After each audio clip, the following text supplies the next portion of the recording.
Hello students, in the previous video we discussed how to change the active sentence into the passive sentence if the given tense is the past. Now we will see how we can change the active sentence into the passive sentence if we have the future tense. All the 5 rules will remain same every time we need to change the active sentence to a passive sentence. I'll start with the first sentence. Our first sentence is I will write a letter. Subject will or shall plus verbs first form plus object. This shows which tense is this? This is the future indefinite tense. So subject plus will shall plus verbs first form plus object is the future indefinite tense. Now let's start our first rule. Subject into object. Object will change into the subject. So new subject will be a letter. Then we have used will here. We will also place the will here. A letter will. Then we need to, according to rule number 2, we need to add the be form. But here in future we directly, as I have not written any be form here, I have written present, I have written past, I have written continuous, I have written in perfect. But I have not mentioned what we will write if the given tense is the future. So here we directly add the be.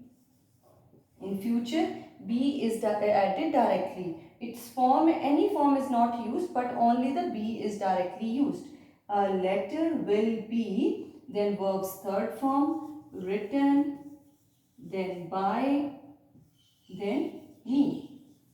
You will add the will wherever it is. A letter, then will, then be, then verbs third form, then by me.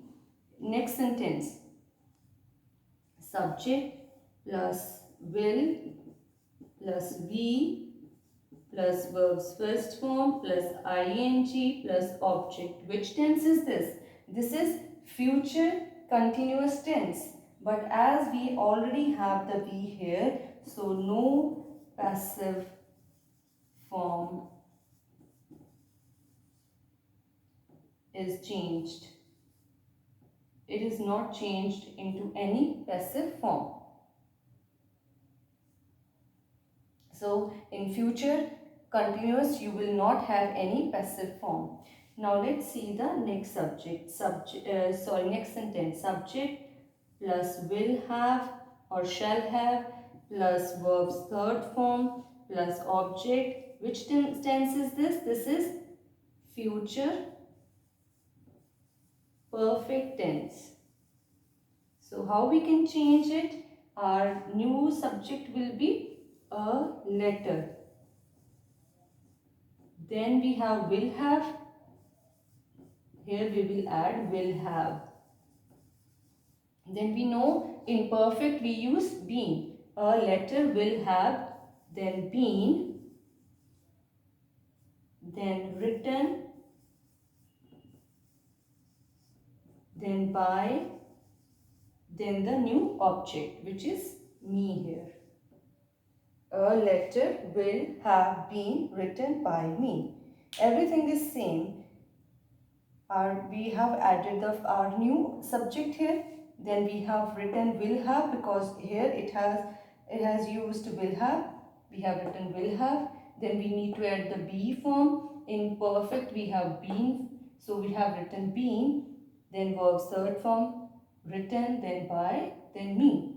Future tense is quite easy because in this tense we change only indefinite and perfect into the passive form, and there is no change in the continuous and in the perfect continuous, whether it is present perfect continuous or it is past perfect continuous or it is future perfect continuous. We do not change it into a passive sentence. I hope you have understood it. Thank you very much.